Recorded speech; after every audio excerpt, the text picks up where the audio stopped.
Hey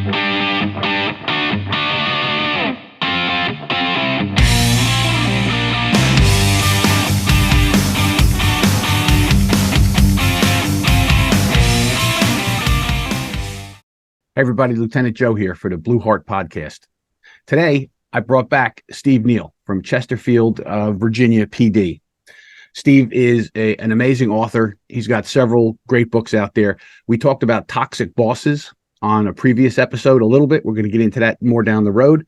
But today, we're going to hear one of the stories out of Bearing Witness to Evil, which is his book that's available on Amazon. But like always, we want to start out and remember our sponsors, Blue 360 Media, the greatest publishers of law enforcement material anywhere in the world. And I recently had conversations with them. We're going into video training and a lot of other stuff. So Blue 360 Media, go take a look at what they have. Anybody in New Jersey that works for state, county, or municipality, township, anything government-wise in the state of New Jersey, Medical Essential Diagnostics. Look them up. They have 5 locations in the state of New Jersey. You get an appointment, you go in there, and in about 3 hours, you get a soup to nuts physical. Your heart, your blood, everything. They do it all, and it's no cost to you. You put down your insurance, whatever you got, the rest is covered by them if it doesn't cover, so there's no out-of-pocket for you. You can bring 2 adults with you in your family, anybody you want. If you use your wife's insurance, your brother's insurance, whatever you use, they take it all, and they're to keep you healthy. Medical Essential Diagnostics.com and Blue 360 Media bring us to you. All right. So, Steve, welcome back. Hey, Joe, good to see you again. All right. So I think one of the things, everybody knows cops like war stories, but I think in general, people just like to hear about the dynamics of a law enforcement investigation and things that went on, because the average person doesn't really understand the things that go on. I'm going to do an episode here on a very famous homicide that people really have no idea about. I use it in my criminal investigation course, and it's the John Benet Ramsey homicide. I spoke to a couple people the other day that are listening to podcasts, and they're saying, "Oh, she was raped by this object, and this happened to her, and that." And I said, "Did you read the autopsy report? None of that happened, right?" So people really don't know. So I'm going to go into that one because it's interesting for people to understand this. Your book, Bearing Witness, I think is awesome, and I suggest everybody go get it on Amazon. But today we chose a story to talk about, and this is the Massacre of the Harvey family, which took place on New Year's Day in 2006 outside of Richmond, Virginia, south side of Richmond, Virginia. And it was a husband, a wife, and 2 little girls. And Steve was all about it. So, Steve, why don't you tell us what happened here? Give us some background on this case, and we'll go right into it. Well, this was one of the most traumatic cases to hit the city of Richmond in a long time. And you know as well as I do that anytime there's children involved, it tugs at your heartstrings. I mean, it's just a little something different when there's children involved. And in this case, this was an entire family that was wiped out. And the 2 little girls were 7 and 9, and mom and dad, the whole family. So it was one of those situations that just absolutely electrified this city for about a week until the killers were finally apprehended. And who were the Harvey family? What were they all about? Well, they were actually a pretty well-known family here. Brian Harvey played in a local band. He played with a group called the House of Freaks, and he was pretty significant in that band. His wife owned a local business called the House of Mirth and ran that. So they were very well known in the family. And then, of course, the 2 little girls. Were they an affluent family, middle-class family? Where did they sit financially? I would say they were between middle class and affluent. I would say they lived in a nice neighborhood, south side Richmond. They, like I said, he worked for a local county as well as being a musician. She had her own business. So they were doing pretty well in life until this particular day on New Year's Day in January 2006. Okay, so we kind of get a picture now of who they are. And I know for all the investigators and the cops out there, that's all background. We need to, put this story into perspective. Who are they? What are they all about? So take us to that day, to New Year's Day, 2006, and bring us into the family's house. What happens? Well, the Harvey family was preparing to host a New Year's Day event with all of their friends. They had about 50 people that were planning to come to their house on New Year's Day. And the little girl had spent the night out. There had been a New Year's Eve sleepover for a bunch of 8 and 9 year old girls. Her name was Stella Harvey. And one of them friends' moms had picked up these 7 or 8 girls and was taking them around from house to house, dropping them off on New Year's Day. Well, when they got to the Harvey house, they pulled up out front of the house. 2 little girls jumped out and they ran in the house. And Stella, she started yelling out. The door was open to the house. The front door was open. And Stella started saying, I'm home, like she normally did. And there was no response.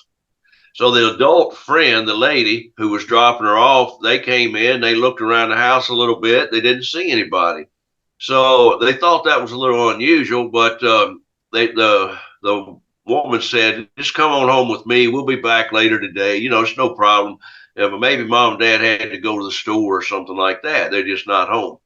Well, just as they were preparing to leave, the door to the basement stairs opened up, and the mother, Catherine Harvey, stepped up into the upstairs from downstairs in the basement.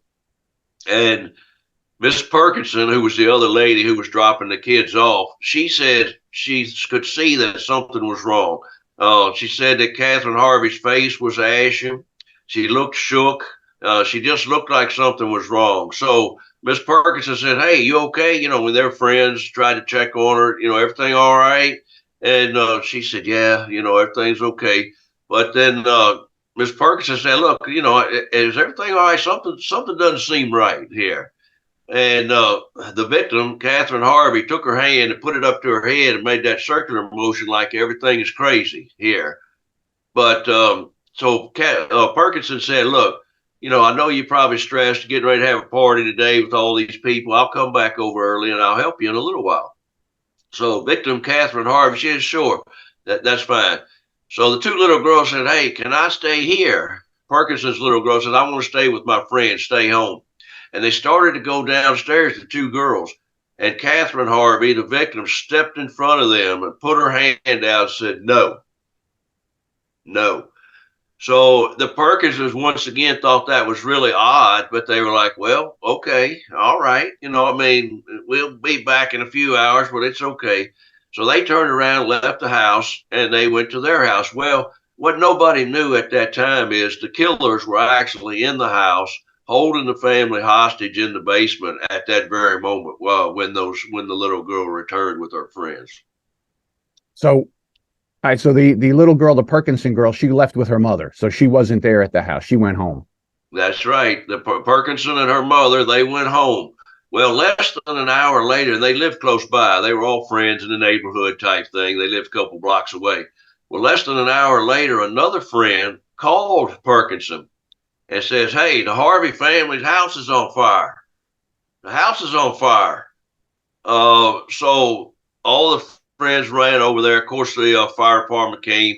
And when the fire department started extinguishing the blaze and putting the fire out, and they went down to the basement which was the origin of the fire, they started finding bodies. And sure enough, all four of the all four of the Harvey family members were dead in the basement. And their bodies had been grossly ill-treated. They had been hit in the head with hammer. They had been tied up with electrical cord. They had duct tape over their mouth, and they were burned up in the fire. So it was a horrific crime scene that the first responders had to deal with. Now that is a horrific crime scene. And when you think about something like that, one of the things that I talk about in a couple of different books and in my classes, you could tell a lot by the crime scene. You could tell a lot about the perpetrator and how they behave and what they do to the victims, what they do to the scene, how they manipulate it, what's going on in their mind. That sounds a little like an overkill, hitting people with hammers, tying them up. Where did the investigators go from here? You got a burned house. You got obviously evidence is burned up. How did they proceed from there? Well, what was so interesting, you're exactly right. The Richmond Police Department investigators had nothing. Other than the physical evidence. They had no idea who was involved in this case, and it was so random. They were kind of at a loss as to where to go other than the forensic work. So they were trying to work it a little bit. And what's interesting enough, I was the commander in the adjoining jurisdiction. Our jurisdiction adjoined Richmond we shared a common jurisdictional line. Well, I was friends with one of the local crime reporters. His name's John Burkett, and he is just probably the best reporter, at least in this state, if not in the country. I mean, he's outstanding. He's got sources. He talks to law enforcement. He talks to everybody, and I mean, the guy's really good. Well, he and I had chatted about the case. I had seen what was reported on the news, but that wasn't a whole lot. You didn't have a whole lot of evidence. But John Burkett, the reporter, he knew more. He had talked to the sources at the scene. He had talked to the detective. So he had given me some inside facts, some inside information that I normally wouldn't have known had I not been friends with him. Well, 3 days later, my jurisdiction had a home invasion right on the city county line. And during that home invasion, the victims were tied up. They were an elderly couple. They were tied up. The suspects threatened to burn their house down and threatened to kill them. But the older man, the victim in our jurisdiction, pleaded with the killers, please don't kill us. My wife's disabled. I have to take care of her and so forth. And they didn't. They stole things, stole items from their home, but they did not kill them. So when they were able to free themselves, they called the police. And when police responded, we started hearing this story. And they started telling about what happened. And what these victims told us was there was three people, one female, two males. And they said the female knocked on the door, and then when they answered it, the males forced their way in. And that's when they tied them up and threatened to kill them, threatened to burn their house down and so forth. And they were providing this information to police. Well, I happened to be the watch commander, we called at the time, the commander for the county that night. And when I started hearing this story and I knew the details of the Harvey family case just 3 days earlier, I said, "Well, hey, wait a minute here. This sounds awfully familiar Sure. as to what happened in Richmond." So I called my counterpart, the commander in Richmond, which, as you know, is a large city. Yes. And the jurisdiction that I was in was a large jurisdiction as well. So we're not talking about just a small department that has 10 officers. We're talking about two large metropolitan agencies. And I called my counterpart and I told him, look, this is what we're investigating. This is what we have. I said, it may be similar to your Harvey case. I said, do you have suspects in the Harvey case? He said, no, we don't have anything right now. And I said, well, we've got some suspects in this case. You may want to send somebody over here and we'll work this thing together. We'll do it collaboratively. And the Richmond commander, unfortunately, told me on the phone, he says, we don't have time for that crap. He used another word. And I said, what? Well, I said, I happen to know a little bit about your case. And I said, I know what we've got here. And I said, I'm pretty confident that they're going to be related. So I said, it might be best to send somebody over here and we'll work it together. And he goes, we don't have time for that mess. And he said, just send us the information as we'll deal with it later. That's what he told me. Excellent. And so I said, wow, it's a shame. But we ended up working it from there, and we ended up developing some suspects, even though Richmond PD didn't join us at that moment. Well, how did you develop your suspects? Was it based on the description of the victims, or was it forensics? How did you get the suspects? No, it's a great question. That night, the older couple who were victims in our case, they said that woman that was here, we think our granddaughter might know her. She looked familiar. So we got in touch with the granddaughter and brought her in and gave her the circumstance. She said, yeah. She said, that's my friend. And she said, she's been hanging with these two thugs. And that's who we think it is. So that's how we developed the suspects. And at that point, our three people, Ricky Gray and Ray Dandridge and this female, they were on the radar and, as suspects. And again, at that point, I was pretty confident they were going to be Richmond suspects, but they wouldn't take the information from us the night of the crime. Well, a couple of interesting things when you tell that story for everybody out there paying attention. That response from the Richmond commander is not uncommon, right? There's hierarchies in law enforcement, right? We all know that. The small town looks to the big town to the bigger town, to the FBI, who's who. And we have to work together, right? People have to work together. That kind of a conversation, when you have such a pattern, right? That's another thing I write a lot about. When you see patterns, people do things, human beings do things in patterns. They do things, signature type of crimes. When you start to No see the question. same kind of thing within a very close proximity of a previous crime, obviously there has to be something that has to be looked at. Now, is it possible it was two different people? Yeah, sure. But when you have something that close, that's something you immediately dispatch some detectives over there and go, let's go over this line by line and let's see what we have here. So No that's question. an No question. important You're lesson. absolutely on point. And that was one of the sad things about that case. However, it wasn't just sad, it also led to further tragedy because unfortunately, now our crime was 3 days after the Harvey murder. 2 days later, Richmond police got information from another source that told them the same information that this Baskerville girl may very well be involved, and she was hanging with two thugs. Man, that was a completely outside source that we didn't even know about in our jurisdiction. But at the time, Richmond police decided that maybe they needed to go check on them and try to find this girl, Ashley Baskerville. They went to the Baskerville home, which was in South Richmond as well. They found three more people dead inside the Baskerville home. And what had happened was the killers, the two males, Ashley Baskerville was dating one of them for a short while, a week or two. And she had met him on penpals.com when he was in prison. And when he got released, she started dating him. Well, they got tired of her and they hatched this plot where they were going to go to her parents' house and rob them. The problem is the two killers decided they were going to surprise Ashley when they got there. So when they got to the Baskerville house, they killed all three of them, the two parents and Ashley Baskerville, the two males did. And they stole items for their home and they ended up fleeing to the north. But that crime scene also, now we're only talking about 6 days, and we've got 7 people dead and 2 other cases that were home invasion cases. That crime also, the Baskerville case, was horrendous. Again, they grossly mistreated the bodies, beat them up. And in that case, they actually took duct tape and wrapped it around their heads and suffocated them to death by wrapping the duct tape around their heads. It was absolutely horrendous. And I know in that particular case that some of the veteran grizzly first responders were physically ill by being at that crime scene. It was that disgusting. Crime scenes can be horrific, and having been to some very horrific crime scenes myself, I understand that. And especially as a new officer, a young patrol officer goes to the scene, a welfare check, and you show up and you find a horrific thing like that.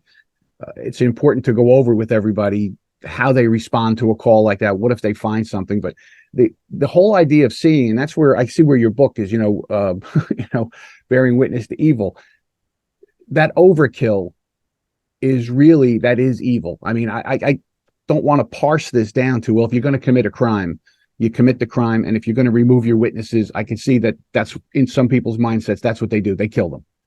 Well, you dispatch them, right? Why would you make them suffer? Why would you do such a horrific thing? That's a personality trait that if, right. I'm sure when you looked back on these people, this wasn't something that just happened on a Tuesday. You said the one guy, he was in prison before, he was in jail before.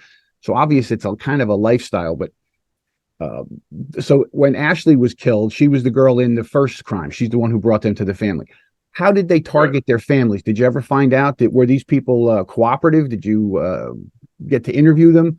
How are they picking their targets? Yes, good question. I didn't actually get to interview them myself, but yes, the detectives did. And they said that they targeted the Harvey family, the original victims, simply because their front door was open. It was January 1st, but they were riding around the neighborhood where the Harveys lived. They were looking to do a burglary, trying to get money, and they saw that the front door open at this house, and they said that's exactly the reason why they targeted that house. And I'll tell you the truth, I used to leave the front door open at my house sometimes, but I don't anymore. Once I learned about that, it makes sense. It does happen, but they were completely random victims just because their front door was open. Now, the second family that was targeted in our jurisdiction, as it turns out, they knew them. And the place that they had been staying, we didn't know this until the investigation played out, was through the woods about 150 yards from that second victim's home. So they had been staying at a condo at that in our jurisdiction for several nights, sleeping on the couch and that type thing. And they walked through the woods to go to this house that they knew the people that were there. The Ashley Baskerville, the female, as we said, she knew their granddaughter. So they were targeted because the suspects actually knew them and knew that home. Absolutely horrific. So Ashley paid with her life for her evil that she got involved with. And what happened to these two fellas? How did you find them? Did you arrest them? What happened when you got them? How'd you make the grab, as they say? Well, through the investigation, we discovered information that one of the suspects, his name was Ray Dandridge, and by the way, he was the pen pal boyfriend of Ashley, and he was the one that just got released from prison, even though both of them had been recently released. But Ray Dandridge's nickname in prison was the Terminator, as you find out. But his father lived in Philadelphia.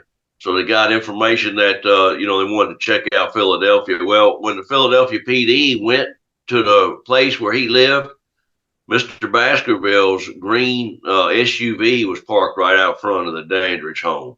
So it had a pretty good idea, and the SWAT went in, apprehended both Dandridge and Ricky Gray, the other suspect. And as it turns out, they had been on a little bit more of a crime scene that nobody knew about. Before the Harvey case, they had robbed a guy in Arlington, Virginia, and slit his throat.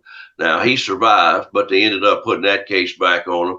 And then prior to that, they had also killed one of the suspects, Ricky Gray. They had killed his wife prior to this Harvey case as well. But all of this was discovered later during investigation. So this was really a rolling homicidal spree that these people were on. And if you didn't get them, there's no doubt there'd be more victims today. Absolutely, no question. They would have been just continual victims until they were apprehended. All right, so were these fellas convicted? What happened to them? Where are they today? Well, fortunately, the two men, Ashley, of course, as you said, paid with her life for her crime participation in the Harvey case, but the two men were convicted, of course, capital murder. Ricky Gray at first admitted the case, said he was the primary killer. Ray Dandridge had also pointed a finger at him. But as it went on, then they changed their stories, and both of them were pointing a finger at each other. Ricky Gray said he was the bad guy, and Dandridge said he was the bad guy. But as it turned out, more evidence pointed towards Ricky Gray, and he was actually put to death by the state of Virginia. And Ray Dandridge has got life in prison, and he's incarcerated, to this day. Interesting. So it would be interesting to talk to the investigators that interviewed them to see why they would break down. And this is something that for all our law enforcement people out there, it's been my experience, and maybe it's your experience, Steve, that if you handle the interview correctly, even people who have done something horrific, you can often get past Miranda and get them to talk to you. Matter of fact, the more horrific it is, the more likelihood you may have get someone to talk to you. I would like to see how they broke that interview down, but at least the one guy was put down by the state, which was an appropriate punishment for what he did. This is really a scary thing, I think, for everybody. This random type of, my front door was open. They came in and murdered me, my wife, and my two little girls in a horrific way. It's something that when we live a normal life, you don't understand things like that. You don't understand evil, and evil is real. It's something that we see in many of these cases.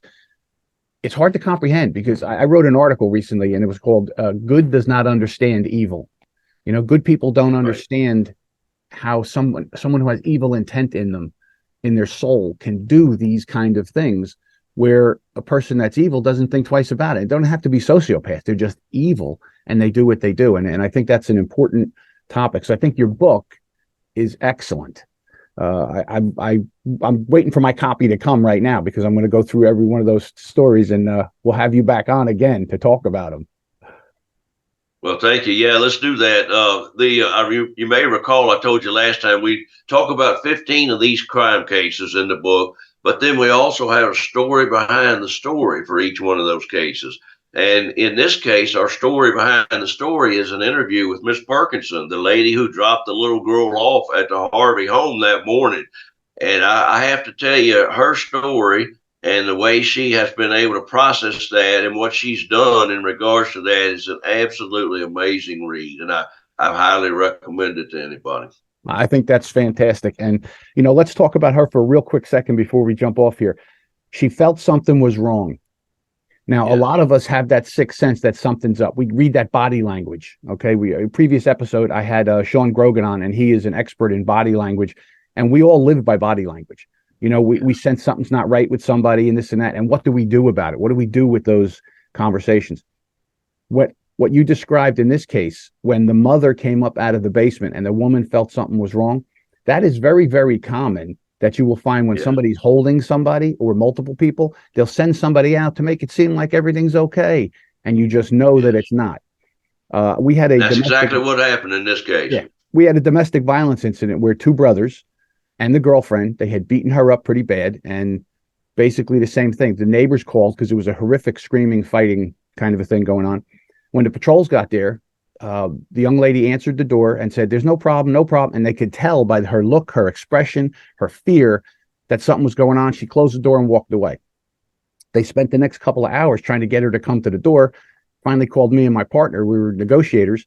And as I'm talking to this girl, I finally got her to come to the door, and she was doing the same thing. I said, "Is everything okay?" And she'd say, "Everything's great. We're all good in here. I just want everybody to go back to bed," right? And she's shaking her head no to answer my question while she was saying affirmative, everything was good. So Right. after a couple of minutes, I realized that. I read the body language, and she kind of looked over her shoulder as though there's something going on in another room, right?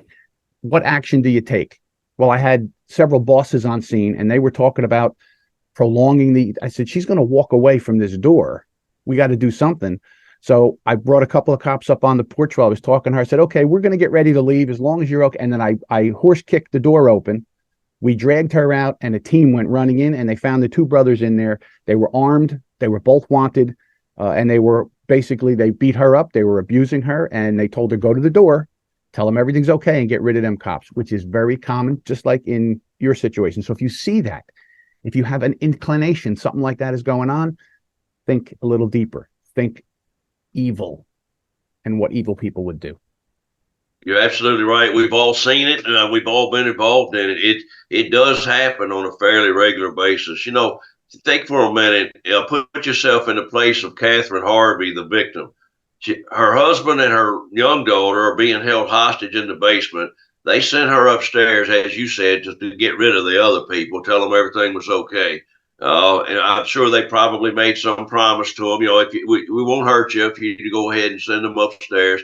So imagine the position she's in. She's at the top of the stairs now. She's got one of her children, but her husband and her other child are being held hostage in the basement. She had to make a decision on how she was going to react.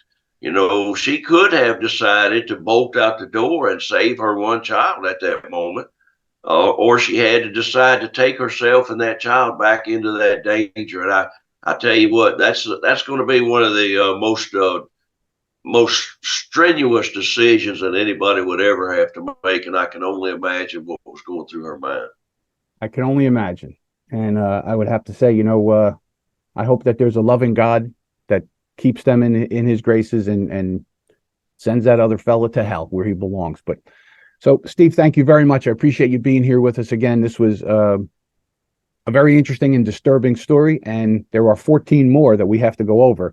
In the meantime, if you like this, go get the book, right? Witness to Evil by Steve Neal, and it's on Amazon. Thanks, everybody, for being here, and we will catch up with you the next time.